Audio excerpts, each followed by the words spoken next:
So this right here is the Nikon Z6iii. Now, after using this camera for the last 48 hours, we got some things to talk about.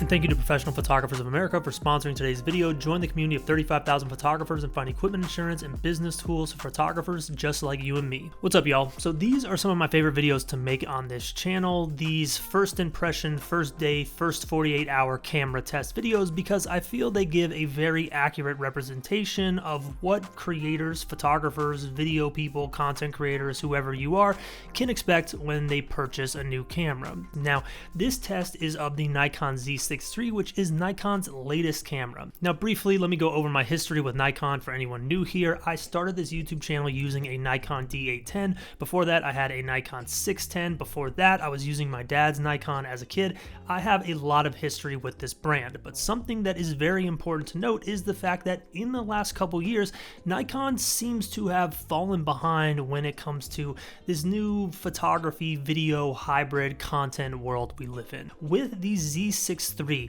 Nikon has caught up and jumped over people with what this camera provides for photo and video. So in this trip to Chicago this weekend, I essentially had 48 hours with the camera. I don't know if I mentioned that already, but I was in Chicago very briefly this weekend and had an opportunity to use this on two separate occasions. One was in the city, super harsh light, more street photography, city video stuff, and the other was a photo opportunity at this town fair carnival thing, and it was a really good low light test. Now, that leads to the first things I want to talk about, which is what I loved about the Z6iii during this pretty brief test. First and foremost, the photography, absolutely stellar. It's what you would expect from any Nikon camera that's currently available on the market. I'm not going to sit here and say there was anything major that I noticed as far as differences goes. It was pretty much exactly what you would expect. Pro level photo in this camera. But one thing that I did notice was this absolutely stellar eye tracking and subject tracking that you got with the Z6iii, and also with the photo. I did have that low light test, which performed, like I already mentioned, exactly how you'd expect a modern Nikon photo camera to perform. Low light capability is on point, but one really great thing about the Z6iii is the viewfinder, especially in these low light situations. The viewfinder is extremely bright. It was perfect. I was able to see everything that I was doing with no issue in photo as well as in video. Now, speaking of video, during this brief test, I wouldn't say I was able to put this like completely through its paces from an artist perspective, just because I was in downtown Chicago at 2 o'clock in the afternoon. You're not really going to create a cinematic masterpiece at that time of day when the sun is that harsh. I really regret not using this when I was at that carnival at night to try to create some video there, but I was just so distracted by the photography side of this, which y'all know is more of what I enjoy.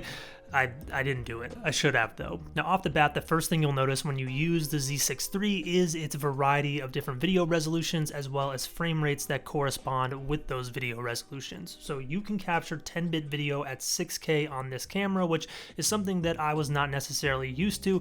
I normally record in 4K. All of my timelines are in 4K. So having that extra bit of resolution and the ability to get a little bit of a punch in on your footage and not lose resolution when you're in that 4K timeline was a really cool feature, and something that I think will come in handy for a lot of people who do a lot with social media or small group productions where maybe you're trying to make the most out of your footage. Having that extra resolution is great. Now, along with being able to capture 6K video, you also have the ability to capture 4K 120 slow motion, which in this test wasn't something I really found myself needing, but the fact that it was there was really cool. You can get extremely slow motion, and on top of that, you can capture 1080 240 frame per second, which is an insane slow motion. Now, if you're in that 4K timeline, you do have to up-res your footage, which could be a problem to some people, but in this little test, it seemed okay. I would probably opt to go with the 4K 120 just because you're still getting that slow motion effect, but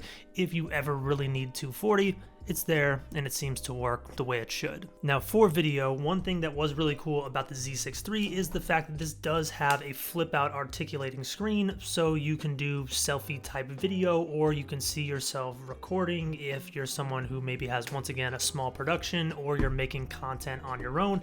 Most importantly, the Z6iii offers all of this at a price point that is very consumer friendly. I mean, we're talking the mid 2000s, I believe 2500, maybe it was 2600. I don't know the exact price off the top of my head, but this is very similar to what we saw with the Nikon D750, which was at the time basically a pro camera from Nikon without the pro price tag. And we're seeing the exact same thing here with the Z6 III, but that doesn't mean this is necessarily perfect. There is something you have to watch out for as a consumer, which we'll talk about in a second after I thank today's sponsor, Professional Photographers of America. So Professional Photographers of America, also known as PPA, is who I use for my equipment insurance. If you've ever wondered how I can go out and make YouTube videos or go out and shoot in downtown Chicago and not be worried about my gear, it's because I have PPA backing me and insuring all the camera gear I use. You see, as a member of PPA, I have up to $15,000 of gear insurance at a low monthly price. PPA also offers full gear replacement options with a flat $350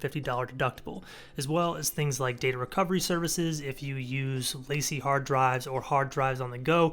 If one of those crashes, PPA can help you recover that data. And on top of that, PPA has awesome business resources like cancellation letters as well as model releases. So whether you're just starting out looking to protect the investments that you make into your camera gear, or you're a more seasoned professional looking to take your business to the next level, Professional Photographers of America is where you need to be, and PPA is hooking up the channel with a special offer. Just go to the link in the description down below and you can save $25 on a membership. Big thank you to PPA for sponsoring today's video. So now there is one thing I want to touch on with the Z6 III being available at such a low price point. At $2,500, what you get with this camera is incredible. I already mentioned great video, great photo capability. You are competing with every single other camera out there right now in terms of spec and what you can do with this, and you're getting it at a not pro price tag. It is a no-brainer purchase if you're looking to use it for content creation, photo, video, whatever it is. But with that being said, it's important to understand that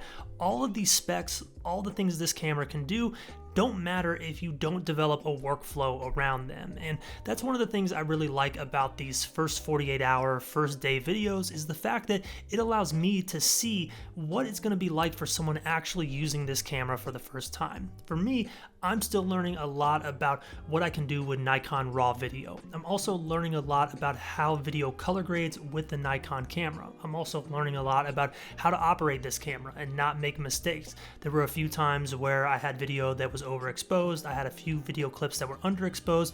I also noticed in editing the difference between different video resolutions and frame rates in terms of how I could color grade them. And it just takes time to learn how to use something this powerful. So be aware, just by purchasing this camera or having what is considered to be the top of the line thing doesn't guarantee you beautiful cinematic results. You still have to invest the time into learning the piece of equipment and also learning all the nuance in the workflow to get the most out of that equipment. I learned this firsthand in Chicago. My video that I made out in the city really didn't look great, and it's not the camera's fault. It's all my fault. It's about utilizing everything that these cameras can do for you and making the most out of this insane technology. So be aware. The only negative to this camera right now is simply the fact that to unlock all its potential, you are going to have to spend some time to learn how to do that, myself included. But that is my first 48-hour experience with the Nikon Z6 III. Absolutely loved it. I'm going to make a more long-term video once I use it for a while and can test it further. Let me know your favorite photo in the comments. I think for me, my favorite on the day is definitely that photo set I made on my daily Instagram project where I have the street photo and then the city photo stacked on top of each other. I'm going to rank that one a 4.4 out of 5. Extremely high ranking for me on this channel, but I love the way it came out. The colors are great. So that's my favorite. Let me know yours in the comments. Hit the thumbs up, subscribe if you are not yet. And also one last shout out to Professional Photographers of America for sponsoring today's video. Remember, they're hooking up the channel with $25 off a membership. Just go to the link in the description down below.